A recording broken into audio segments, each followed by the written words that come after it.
Hello my dear friends, welcome back to our channel. This is Shalini. आज हम आपको Godzilla x Kong movie के बारे में एक्सप्लेन करते हैं। मूवी की स्टार्टिंग में हमें बताते हैं कि इस मूवी की स्टोरी गॉडजिला वर्सेस कॉन्ग की है और कॉन्ग गॉडजिला को हराने के बाद धरती के नीचे की दुनिया होलो अर्थ में रहने के लिए चला गया था और गॉडजिला धरती के ऊपर रहकर दूसरे राक्षसों को मार रहा था और इंसानों को राक्षसों से बचा रहा था। अब हम मोनार ऑर्गेनाइजेशन को देखते हैं जो मॉन्स्टर की स्टडी करती है और उन्होंने होलो अर्थ पर अपना एक स्टेशन बना लिया था जिससे वो रिसर्च कर सके। आगे हमें मोनार की साइंटिस्ट आइलिन को दिखाया जाता है जो कॉन्ग पर रिसर्च कर रही थी। यहाँ हमें बताते हैं कि पिछले पार्ट में आइविस कबीले की आखिरी सदस्य एक छोटी सी लड़की जिया बची थी और वो गूंगी और बहरी थी। उसे आइलिन ने गोद ले लिया था। तभी होलो अर्थ में जब कॉन्ग शिकार कर रहा था तो एक जगह पर बहुत बड़ा गड्ढा हो जाता है और वहाँ एक अजीब सा एरिया था और उस गड्ढे की वजह से होलो अर्थ के स्टेशन से अजीब से सिग्नल आने लगे थे और ये लोग इन सिग्नल्स को हेडक्वार्टर्स भेज देते हैं। अब इन सिग्नल्स की वजह से गॉडजिला जाग जाता है और न्यूक्लियर पावर प्लांट से एनर्जी लेने लगता है और जिया को भी अजीब से सपने आने लगे हैं। वो उन्हीं सपनों की ड्राइंग भी बनाने लगती है। अब आइलिन समझ जाती है कि उस सिग्नल्स का जिया पर कुछ असर हुआ है और वो हेल्प लेने के लिए अपने फ्रेंड बर्लिन के पास जाती है। बर्लिन ने ही पिछली बार गॉडजिला को हराने में हेल्प की थी और आइलिन अब सारी बातें बर्लिन को बताती है और बर्लिन से हेडक्वार्टर चलने के लिए कहती है तो बर्लिन जाने के लिए तैयार हो जाता है। आगे हमें दिखाते हैं कि आइलिन जिया की ड्राइंग और सिग्नल्स बर्लिन को दिखाती है। तब वो बताता है कि शायद हमें हेडक्वार्टर तक कोई हेल्प लेने के लिए सिग्नल दे रहा है। तब आइलिन डिसाइड करती है कि वो हेल्प के लिए होलो अर्थ में जाएगी। तभी कॉन्ग पानी के द्वारा जमीन के ऊपर आ जाता है और मोनार्क पहुंच जाता है और बताता है कि उसका एक दांत खराब हो गया जिसके कारण उसे बहुत दर्द हो रहा है। फिर आइलिन ट्रैपर नाम के डॉक्टर को बुलाती है और ये बड़े जानवरों का इलाज करता है। अब ट्रैपर कॉन्ग को बेहोश करके लोहे का दांत लगा देता है। आगे आइलिन होलो अर्थ में जाने की तैयारी करती है और अपने साथ में जिया, ट्रैपर और बर्लिन को भी ले जाने के लिए तैयार करती है। अब ये लोग स्पेसशिप से होलो अर्थ पहुँच जाते हैं और इन्हीं के साथ कॉन्ग भी आ जाता है। यहाँ सीन चेंज होता है और हम देखते हैं कि गॉडजिला आर्कटिक आइसलैंड पर पहुँच जाता है और टियामक नाम का रेडियो एक्टिव टाइटन को बर्बाद कर देता है और टियामक की सारी एनर्जी अपने अंदर लेकर ज़्यादा पावरफुल हो जाता है। जब ये सब मोनार्क के साइंटिस्ट देखते हैं तो उन्हें लगता है कि कोई बड़ा खतरा आने वाला है और गॉडजिला खुद को उस खतरे से बचाने के लिए तैयार कर रहा है। आगे हम देखते हैं कि आइलिन जब अपने साथियों के साथ होलो अर्थ के स्टेशन पर पहुंचती है तो वो स्टेशन पूरी तरीके से ख़त्म हो चुका है और वहाँ सभी मारे जा चुके हैं। जब आइलिन देखती है तो उसे वहाँ बड़े गोरिल्ला के पंजे नज़र आते हैं। फिर ये सभी सिग्नल्स की खोज में आगे चले जाते हैं। अब कॉन्ग उसी नई जगह पर पहुँच जाता है जहाँ उसने गड्ढा किया था और उसे वहाँ एक जगह मिलती है। जब कॉन्ग देखता है कि उस जगह पर उसी की तरह कुछ गोरिल्ला हैं और वो कॉन्ग को देखते ही उस पर हमला कर देते हैं, पर कॉन्ग उन सभी को हरा देता है और उनमें से एक छोटा गोरिल्ला होता है जिसका नाम सूको है। सूको लड़ते वक्त कॉन्ग की हेल्प करता है और फिर दोनों के बीच दोस्ती हो जाती है।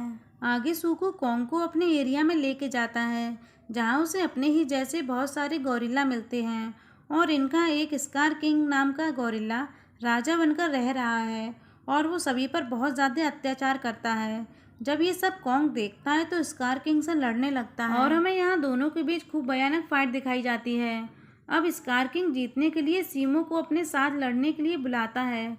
सीमो एक बर्फीला राक्षस है और इसे स्कार किंग ने एक क्रिस्टल के थ्रू अपने कब्जे में करके रखा है और जब सीमो और कॉन्ग के बीच फाइट होती है तो सीमो कॉन्ग के एक हाथ को बर्फ से जमा देता है और इससे कॉन्ग को बहुत तकलीफ होती है और वो लड़ नहीं पाता।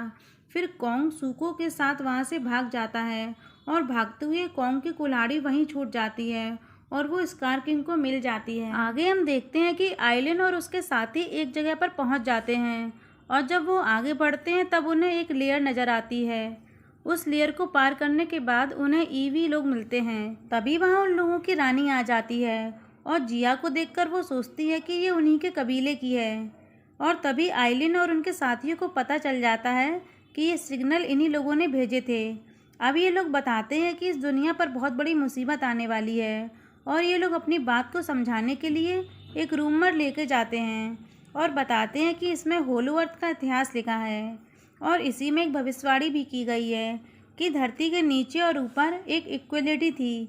तब टाइटन्स और इंसान अपनी अपनी दुनिया में शांति के साथ रह रहे थे। फिर स्कार किंग गोरिल्ला ने अपनी प्रजाति के लोगों के साथ इंसानों की जगह पर कब्जा करने का सोचा। तभी गॉडजिला और स्कार किंग की लड़ाई हुई और गॉडजिला ने स्कार किंग को होलो अर्थ में एक ऐसी जगह भेज दिया जहाँ से उसका वापस आना बहुत ही मुश्किल था। पर उसे वहाँ पर एक बर्फीला राक्षस सीमो मिल गया और उसने क्रिस्टल की मदद से उसे अपने कब्जे में कर लिया और वो अपने कबीले का राजा बनकर रहने लगा। वो आज भी उसी एरिया में कैद है, पर वो अभी भी बाहर आकर इंसानों की दुनिया पर कब्जा करना चाहता है। और जब होलो अर्थ पर कॉन्ग को रहने के लिए छोड़ दिया तब वो अपनी प्रजाति के लोगों को वहीं ढूंढने लगा और ढूंढते हुए वो गलती से स्कार किंग के पास जाने का रास्ता खोल देता है। ये वही रास्ता है जो कॉन्ग को मिला था। इससे ईवी लोग समझ जाते हैं कि अब स्कार किंग बाहर आने वाला है और वो बाहर आकर सब खत्म कर देगा। ईवी के लोग सिग्नल देकर चाहते थे कि ये गॉडजिला स्कार किंग को फिर से हराए और कैद कर दे, पर स्कार किंग अब अकेला नहीं है, उसके पास सीमो भी है, तो गॉडजिला उसे अकेले नहीं हरा पाएगा। उस इतिहास की किताब में आगे लिखा था कि जब दोबारा स्कार किंग धरती पर कब्जा करने के लिए जाएगा तब स्कल आइलैंड पर रहने वाला एक ईवी नीचे आकर मोथरा को जगा देगा। मोथरा एक उड़ने वाला टाइटन है। ये गॉडजिला का साथी और ईवी की रक्षक भी है। ये कुछ टाइम पहले ही एक लड़ाई में मारी जा चुकी है, पर अब उसका फिर से जिंदा होने का टाइम आ चुका था और उसे सिर्फ ईवी ही वापस ला सकता था। अब धरती के ऊपर रहने वाले सभी ईवी मर चुके थे, उनमें से सिर्फ जिया ही जिंदा है। इसीलिए ईवी जिया को सिग्नल के थ्रू सपना दे रहे थे ताकि वो आकर मदद कर सके। अब हमें दिखाया जाता है कि कुछ गोरिल्ला कॉन्ग के पीछे पड़े हैं और कॉन्ग बहुत ही घायल हालत में है और उसकी मदद सूको कर रहा है। कॉन्ग जिया को महसूस करते हुए ईवी के एरिया में आ जाता है जहां उसे आइलिन और उसके साथी मिल जाते हैं। ये लोग कॉन्ग को देखकर समझ जाते हैं कि स्कार किंग से फाइट करके आया है। अब ट्रैप्ड कॉन्ग का इलाज करता है और एक मैकेनिकल हाथ को लेकर कॉन्ग के हाथ में फिट कर देता है और कुछ इंजेक्शन की हेल्प से कॉन्ग अब ठीक हो जाता है और वो पहले से भी ज़्यादा पावरफुल हो जाता है। तभी जिया कॉन्ग से कहती है कि वो अकेले स्कार किंग से नहीं लड़ सकता, उसे गॉडजिला की मदद लेनी पड़ेगी। तो कॉन्ग गॉडजिला को लाने के लिए होलो अर्थ से बाहर जाता है और गॉडजिला को बुलाता है, जिसे देखकर गॉडजिला बहुत गुस्सा हो जाता है और कॉन्ग से लड़ने लगता है। आगे ईवी के लोग जिया को लेकर कुछ रिचुअल्स करते हैं और उसके बाद मोथरा जिंदा हो जाती है। फिर ये तुरंत जाकर गॉडजिला और कॉन्ग के बीच हो रही लड़ाई को रोकती है, फिर दोनों को समझाती है और होलो अर्थ में वापस ले आती है। अब आगे मूवी में हमें दिखाते हैं कि स्कार किंग के एक मेंबर ने कॉन्ग का पीछा करके ईवी कबीले के लोग और पोर्टल को देख लिया, जिसकी हेल्प से बाहर की दुनिया में जा सकते हैं, और ये तुरंत जाकर स्कार किंग को बता देता है। जब ये बात स्कार किंग को पता चलती है तब वो अपनी पूरी टीम और सीमो के साथ ईवी के एरिया पर हमला कर देता है। इतने में कॉन्ग, गॉडजिला और मोथरा भी पहुंच जाते हैं और सभी के बीच फाइट स्टार्ट हो जाती है। अब लड़ाई के बीच में कॉन्ग, गॉडजिला, सीमो, स्कार किंग एक पोर्टल में गिर जाते हैं और ब्राज़ील देश में पहुंच जाते हैं। खुद को बाहर पाकर स्कार किंग बहुत खुश होता है और सीमो की पावर से पूरी पृथ्वी को बर्फ से ढकने की कोशिश करता है, पर गॉडजिला स्कार किंग को रोक लेता है। अब ये चारों एक दूसरों को रोकने की कोशिश करते हैं और वहाँ बहुत सारी तबाही हो जाती है और सभी एक दूसरे पर हावी हो रहे थे। तभी वहाँ सूको कॉन्ग की कुल्हाड़ी लेकर आ जाता है और वो कुल्हाड़ी से क्रिस्टल को तोड़ देता है। फिर सीमो आज़ाद हो जाता है और स्कार किंग अकेला पड़ जाता है। तो गॉडजिला और कॉन्ग अब स्कार किंग को बहुत मारते हैं और सीमो स्कार किंग को बर्फ से जमा देता है। फिर कॉन्ग अपनी कुल्हाड़ी से बर्फ के टुकड़े कर देता है और स्कार किंग मर जाता है।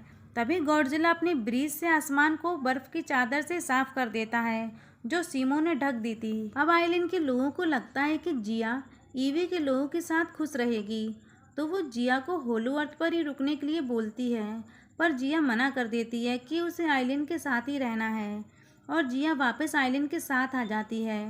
अब पूरी दुनिया शांति के साथ रहने लगती है और गॉडजिला पृथ्वी पर शांति के साथ सो जाता है और कॉन्ग, सीमो और सूको के साथ होलो अर्थ में चला जाता है और कॉन्ग वहाँ का नया राजा बन जाता है। और बस यही मूवी का एंड होता है। अगर आपको मेरा एक्सप्लेनेशन पसंद आया हो तो प्लीज़ चैनल को लाइक करें और सब्सक्राइब करें। मिलते हैं फिर एक नई मूवी के साथ, तब तक अपना ख्याल रखिएगा। Okay, bye bye.